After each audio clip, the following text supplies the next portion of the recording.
салом муҳтарам тамошобинон ва шунавандагони канали мо. имрӯз мо аввалан дар бораи натиҷаи ғайричашмдошти охирин бозӣ дар Лигаи Миллатҳо суҳбат мекунем ки дар он дастаи Фаронса ба тими Италия бо ҳисоби 1-3 мағлуб шуд. ин бозӣ дар Париж баргузор шуд ва аз голи зуди Бредли Барколия дар дақиқаи аввал оғоз ёфт ки гӯё тони бозиро муайян кард.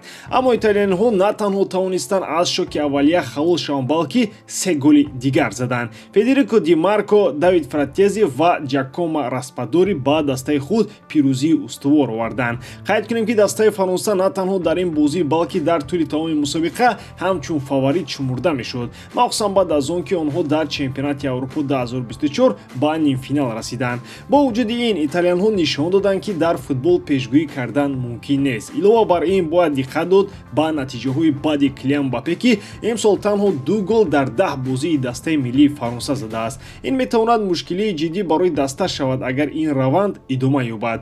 Обуна шавед ба канали мо то аз дигар хабарҳои муҳим ва таҳлили рӯйдодҳои варзиширо аз даст надиҳед. мо аз охирин хабарҳои ҷаҳони футболӣ шуморо гап мезанем. барои ҳамин дар ягон ҷо поза ёнбошро гиред ки давомаш мошни мегузарад. дӯстон, имрӯз давоми бозиҳои Лигаи Миллатҳо мегузарад ва умедворем ки шумо яке аз онҳоро тамошо хоҳед кард. барои бозам ҷолибтар гузарондани ин рақобатҳо шумо метавонед аз хизматрасониҳои дӯстони мо аз 1x истифода баред. ин ширкат чандин сари сол мешавад ки кору фаъолият дорад ва беҳтарин шароитҳоро фароҳам меорад. танҳо дар мо ва танҳо барои шумо мо промо тайёр кардем бо номи AMG 0777 ки шумо метавонед дар вақти регистратсия кардан дар аввалин пардохти худ то ҳаҷми 8000 сомон бонус ба даст оред. ссилкаи зарурӣ дар комментарияи ин видео. имкониятро аз даст надиҳед.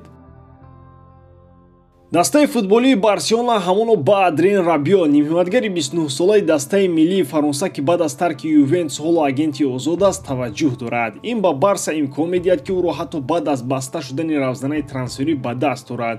клуби каталонӣ дар Рабио ҳалли мушкилоти феълии майдони марказиро мебинад ки баъд аз ҷароҳати бозингарони асосӣ мисли Гави, Марк Бернел ва Френки де Йонг бадтар шудааст. аммо музокирот дар бораи шартнома бо талаботи молии баланд аз тарафи модар ва агенти Рабио Вероника ки талаб мекунад маоши 10 миллион евро дар солро тоза ба даст орад, мураккаб шудааст. барои анҷом додани трансфер эҳтимолан Рабио бояд талаботи молии худро кам кунад. мумкин аст ки дар бораи шартномаи кӯтоҳмуддат бо имкони пардохти кам дар сурати трансфери ӯ ба клуби дигар бо шартҳои беҳтар дар тобистони оянда суҳбат шавад. як варианти дигар барои Барселона ин аст ки бо Рабио бо маоши баланд шартнома бандад, аммо ӯро ба ҷои бозингари дигаре ки метавонад ба далели мушкилоти саломатӣ муддати тӯлонӣ бозӣ накунад дархост кунад. масалан агар Френки де Йонг ба ҷароҳат ниёз дошта бошад. ин тобистон Рабио ба таваҷҷӯҳи клубҳои калони зиёд аз ҷумла Милан, Галатасарай, Манчестер Юнайтед, Бавария, Интер, Атлетико, Реал ва Ал-Наср аз Арабистони Саудӣ ҷалб шуда буд, аммо ҳеҷ яке аз онҳо натавонистанд бо бозингари фаронсавӣ шартнома имзо кунанд. гузаштани Мемфис Депай ба Коринтианси Бразилия яке аз он қадамҳои ҷолиб дар дунёи футбол аст ки метавонад тағйироти ҷиддиро дар футболи ҷанубии Амрико ба вуқӯъ пайвандад.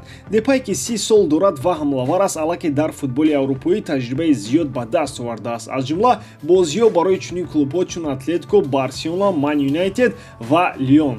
қарори ӯ барои идомаи касб дар Бразил метавонад ҳамчун оғози фасли нав дар ҳаёти касбии ӯ қабул карда шавад. шартҳои молиявии қарордод ки аз ҷониби Коринтианс пешниҳод шуданд хеле ҷолибанд. беш аз 11 миллион евро барои 28 моҳ бо ҳисоби бонусҳо.